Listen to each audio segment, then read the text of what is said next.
Hey there, gamers. DreamcastGuy here. Today we're talking about PlayStation because there have been some rumblings for the last couple days that apparently Sony wants to take their games off of Steam, that there's been this light multi-platform strategy going on with a lot of the big console makers, right? Xbox games are coming to PlayStation. We see a lot of stuff where you see some companies that did have exclusivity contracts. Now they're putting stuff on multiple platforms, but this feels different. Sony was at least testing the waters of putting their single-player big stuff like Spider-Man and God of War, putting it onto PC, and it sounds like it went really bad, really bad, in fact. So there is a new big report that just came out from Jason at Bloomberg saying that apparently this was hurting the console permanently. The games weren't even selling on PC, apparently. It's multifaceted. Now, I just want to put in my 2 cents before we break down the news and the tons of reactions because people are actually straight up mad about this, but I'm still very much in the camp that exclusives matter. Like, if you're a console manufacturer, you're trying to get people to specifically buy a PlayStation 5, or if you're trying to get people to buy an Xbox Series X, or of course something like a Nintendo Switch, if I want to play Pokemon, well, I have to have a Nintendo Switch. I have to actually buy this thing. I may not be happy with the price tag or some features, but if I want to play those games, I have to get that platform. I think exclusives, whether you like them, whether you hate them, I still think they are very important to selling systems. So to me, this does make sense. But let's take a look at the rationale of Sony, because it sounds like they're more vengeful than I imagined. It sounds like they're actually even canceling the games that are currently almost done for PC and just saying, scrap it. Let's get into it. Hi, hope you're having a great day. If you could please give this video a like and subscribe if you haven't already.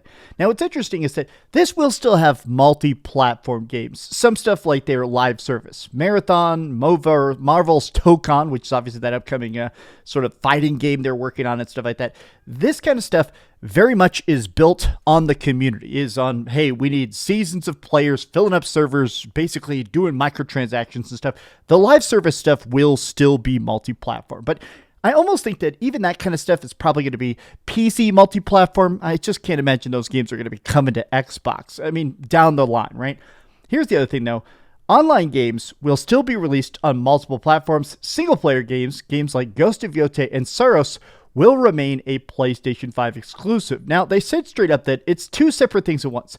Games like Saros and Ghost of Yotei will stay PS5 exclusive, even though apparently these were pretty much ready to go. There have been some leaks that Saros and Ghost of Yotei, I think Ghost of Yotei was already even announced for PC. It sounds like they're just canning that. There are several reasons. Some games did not sell well. Releasing games on PC could damage the brand.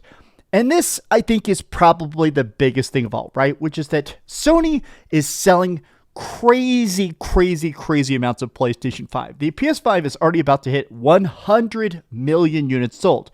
Now, of course, this is still technically like 3 or 4% behind the PlayStation 4, but the PS4 is one of the biggest systems ever. So saying you're 4% behind one of the biggest systems of all time, that's still pretty dang good, especially because, I mean, let's face it, there's not that many Sony exclusives.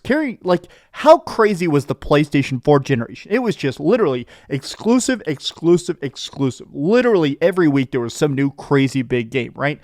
It does seem like it's wild how much the PS5 is keeping up despite having such a slower cadence of exclusives. But people are pointing out the fact that exclusives do matter. People need a reason to buy a console. As much as people value multi-platform gaming, they agree deep down, considering how much PS5 has no games is a long-standing meme on here. Now, Twitter specifically does love having this joke where anytime somebody posts a picture like posing with their PlayStation 5 or holding a PS5 controller and stuff, people go, notice they're not playing games. That's like a big meme. And people are basically saying, okay, I guess Sony starts to realize, all right, that sort of joking does hurt a system. Now, some of y'all may be too young to remember this, but Sony released a system called the PlayStation Portable. The PSP way back in the day, extremely fun device. I was obsessed with the PSP. I think I still have mine on my desk somewhere here, but the PSP had the bad sort of stink on it of PSP got no games. In fact, it had a ton of them, but just because everybody kept saying it's got no games, it basically killed the console. Basically, people didn't want to buy it because even though it did have a huge set of amazing games, both ports and originals, a lot of people just didn't want to buy a system where everybody's saying it's got no games. And people saying that about Sony of, oh, we don't even care, go ahead and skip PC. So they are, because they want to really get people back on track of, yes, we do have games, maybe not as many as PlayStation 4, but please still buy a PlayStation 5.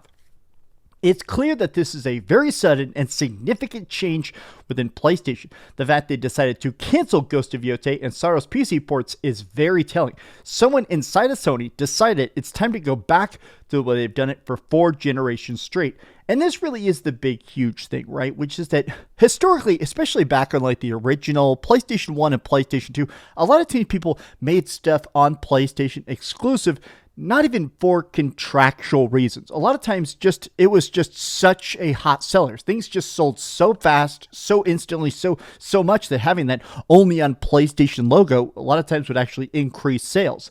But now that the PC market is growing so much, PC gaming has honestly gotten easier, faster, better than ever.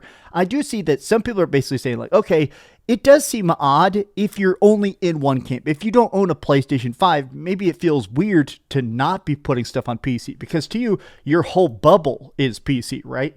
Y'all joked way too much about PS5 not having games. Now look what happened. End of an era, I guess. Now PS5 games will truly only be on PS5, seemingly forever.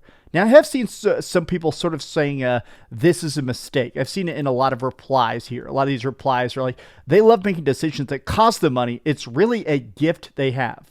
It was nice having PS5 games on PC while it lasted. A lot of people are like, well, other people are putting games on PC and they're selling better than ever. Capcom says 50% of its sales are from PC. They expect that number to increase. So this is a huge number. I mean, just today, they actually announced that the Resident Evil Requiem has already sold 5 million copies. So it is weird to think that 2.5 million of that, roughly, is probably coming to PC. That's a huge, huge number. So some people are saying, okay, if this has only been on PlayStation, on Nintendo Switch, if not done on Xbox, that would have sold 2.5 million copies. People are sort of doing that third-party math and sort of reverse engineering it to Sony when very obviously these people are just wrong. I don't know how these tweets get so many likes. This is just such a apples and oranges comparison. I think this is really just more of a statement about, honestly, how successful Capcom is becoming and how good their marketing is and how good their games are. But PlayStation 5 users right now, I used to pray for times like this.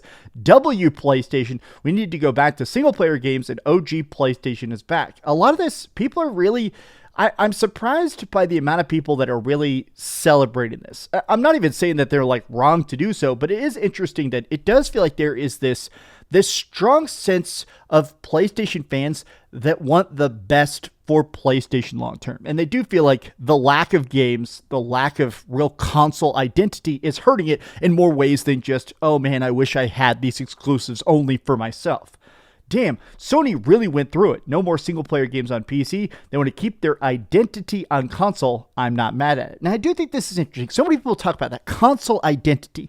You know, back in the day, especially that PlayStation 2, that early Xbox era, or even Xbox 360 versus PlayStation 3, it was interesting that the different consoles almost had different focuses. Like the Xbox had a lot of really, really good shooters, but not a lot of RPGs, whereas the PlayStation 2 had tons of RPGs, but really a lot of its shooters, they weren't the best. It's interesting that there used to be this like sense of camp, whereas now the lines are so blurred. In a lot of ways, there really is just the PlayStation 5 at this point. Like, if you're looking for like a crazy next-gen graphics system, the PlayStation 5 is the place to go. And I just think that it's interesting that we're in a spot where the console identity at this point has watered down to the point where it's basically just, do you want next-gen graphics, or are you fine with really good graphics that aren't bad or anything, but, you know, portable level graphics, right? But I see a lot of people talk about Ghost of Yotei will not launch on PC anymore. Sony is changing its PC strategy for upcoming single-player games, while live service games will still be on PC. Look at just so many of these replies. I wouldn't mind Sony making first-party games on Xbox, but I understand with PC, they got too many rigs, configurations, and people always claiming the game sucks and runs terrible when it runs amazingly well on the PS5 and the PS5 Pro. Sony don't need that. PC is a gimmick anyways. Well, that is that lost me a little bit there. This is something interesting, though, which is that I'm wondering how much of this is about mods, how much of this is about basically bad versions of the games going super, super viral. Oh, here's the latest game at super low graphics setting. I just wonder how much this really just wasn't worth it on the back end. Some of the numbers are that they made like about $2 billion on PC, which sounds big to us, but that's technically about 7% of their entire profit was from PC. I bet they're at this point where they're like, okay, well, 93% of our money is coming from PlayStation. Is it really worth it to even bother going over there and liquidating our brand a bit? PlayStation no longer releasing games, single players, live service games. People actually said specifically, apparently Marvel's Wolverine is listed as one of those games they said, okay, this can never, ever, ever leave the PlayStation.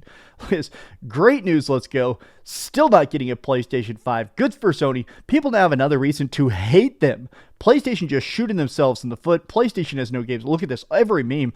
Ironically, they do this after the Xbox brand Rogue Ally and the next Xbox having Steam, aka Sony is being petty, anti-consumer company, and its fan base are toxic drones. My lordy. I do think that this is 99% of it, which is that since we know the next Xbox is going to have Steam games on it, it's going to have an Epic Game Store and like a Battle.net launcher, I do think that Sony is just like, all right, we don't want to have the ability to boot up, to fully beat and to fully play the entirety of our big single-player games like Spider-Man holding an Xbox controller on an Xbox. That's just going to make some normies sort of lose their mind. We are inside of like the hardcore gaming bubble, but a lot of times I do get a chance to talk to like normies, people that are casual gamers, and they will say stuff that is so dumb sometimes it blows your mind. And I don't fault them for it. They're just not inside the bubble of like constant news feed that we are. And there are a lot of people where they don't know which games are exclusive or which games aren't. I definitely have had people buy an Xbox Series X and tell me, why can't I find Spider-Man on the store? And you have to explain to them, well, Sony owns the rights legally to Spider-Man games, so only they choose where it goes. And it is interesting to me that it almost feels like Sony is trying to just make this as simple as possible for those high-paying normies. Our games are on PlayStation because we are PlayStation and we make PlayStation games. These have been some off-the-cuff AM thoughts. How big of an impact do you think this will actually have? And do you think this is going to lead to a bigger uptick of PlayStation 5 sales? Because that's clearly the point here. Tell me your thoughts in the comments down below. If you enjoyed this video, be sure to give it a like, subscribe if you haven't already, and please keep dreaming. It's about to be a beautiful rainy day. I love editing videos on rainy days.